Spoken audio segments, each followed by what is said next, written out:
This is going to be all of the summation tests because there's a bunch of them, and I'm going to tell you the most useful one and how I'm going to prove. I proved most of it. There's still like the integral test to prove, which is going to be another squeeze theorem, but I didn't want to do it right now, so I'm going to push it on to tomorrow. The other thing I'll say is I need more questions on this, so it's going to take a while, but there's a lack of questions, honestly.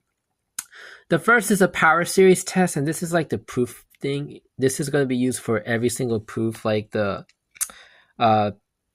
which one was it again? The ratio test and the root test. And the ratio test is the most powerful, in my opinion. It's the most useful, and the one I always go to if I'm doing a Taylor series IOC interval of convergence. Anyway, the proof is kind of obvious if you because we already did this in trig.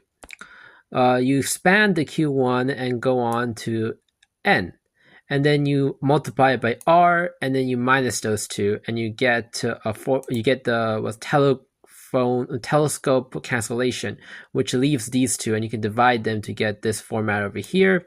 And as you know, you're going to infinity, so you can make one of them go to 0, which will give you this format over here.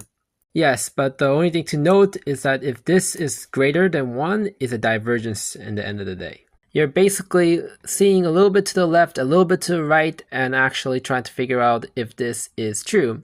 When you add the summation to it and make it infinity, and it shows using the idea of improper integrals that this is true. And we did improper integrals before in 4.8. That section has all of that.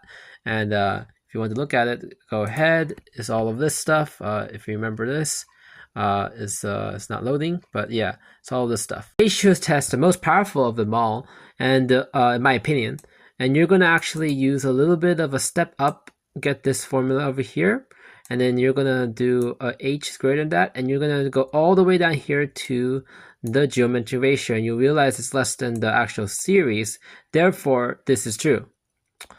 This one just blows up to infinity, as you can tell. The other way you do it is kind of an obvious proof in retrospect in what I see right now. But when I was studying it, it was really hard for me to understand. But in basicality, it's just saying that there's a geometry and the blow up to infinity. Same with the root test. It's basically saying that.